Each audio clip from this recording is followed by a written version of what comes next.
Status of man. In the whole universe, the man has particularly a unique position.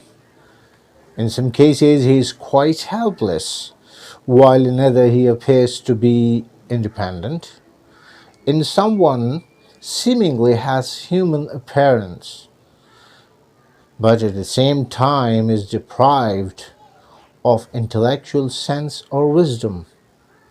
He is positively no more than an idiot, and such he is incapable of distinguishing between black and white, good and bad. Some, on the other hand, if someone is both wise and sensible, he is man in his real sense of the word.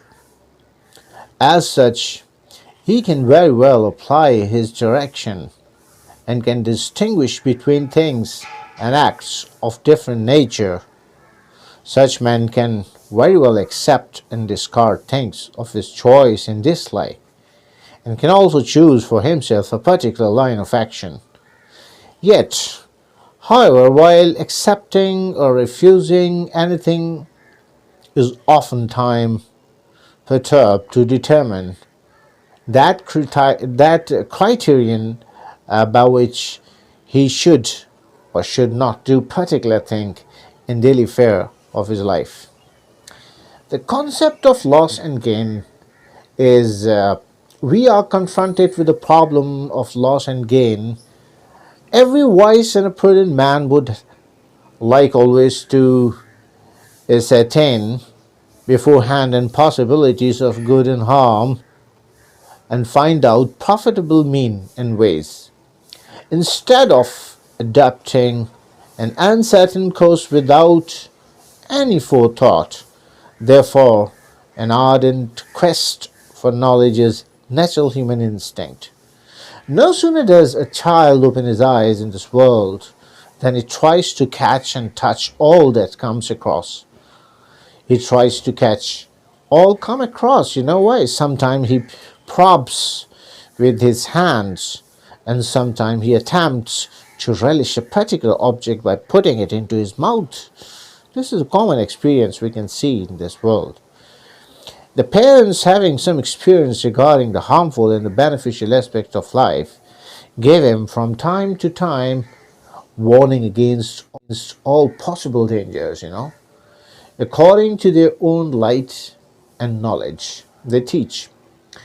They also command good things to their child as regards the instructions. They are guided by their lifelong experience or the knowledge acquired by them through their own predecessors.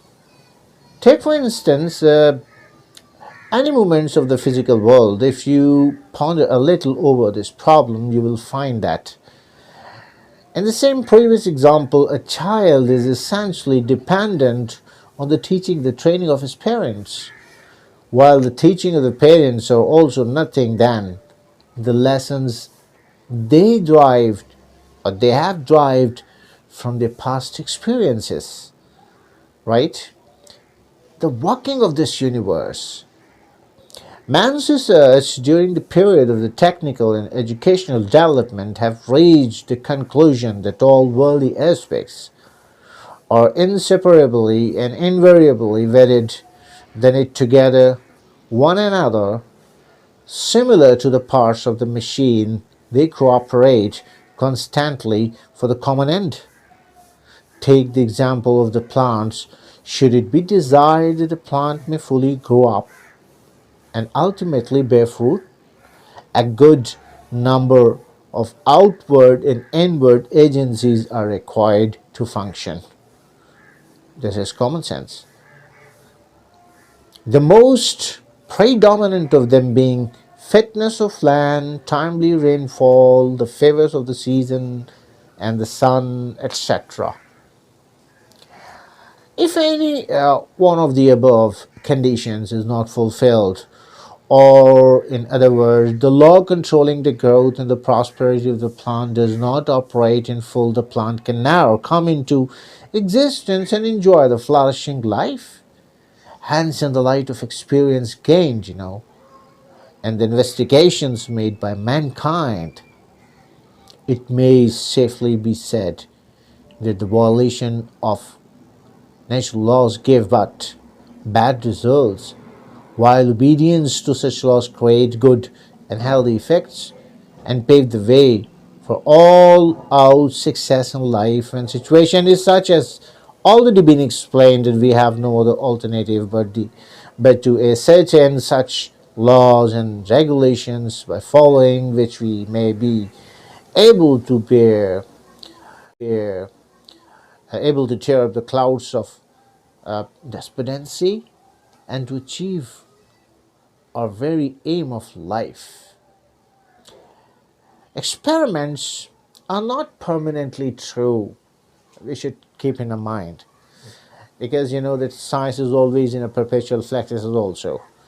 Thus, everybody can realize that all human acts and actions and gestures and motions are controlled by some specific law of nature.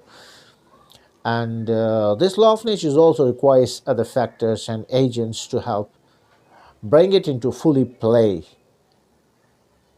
Hence, if the man is ignorant of the natural system of the world, he cannot predict anything about the product of his collective actions.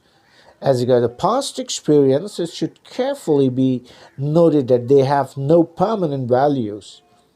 A thing which was previously held impossible is not only considered now to be possible or probable, but an established fact or a reality. A scientist of no less caliber than Huxley regarding the laws of nature says, the fact is obvious as daylight that not only have we not reached the perfection in our knowledge of nature, but we have actually not yet gone beyond the ABC of it. When man, not only in individual but in even collective sense, possesses no perfect knowledge about the past, and how can he make any prediction about the future event? Astronomers, astrologers have spent too much of their talents on this subject, but they have not yet been successfully in ascertaining the future possibilities with any amount of certainty. In the next, we will discuss the human urge and about it. Thank you very much, and thanks for listening.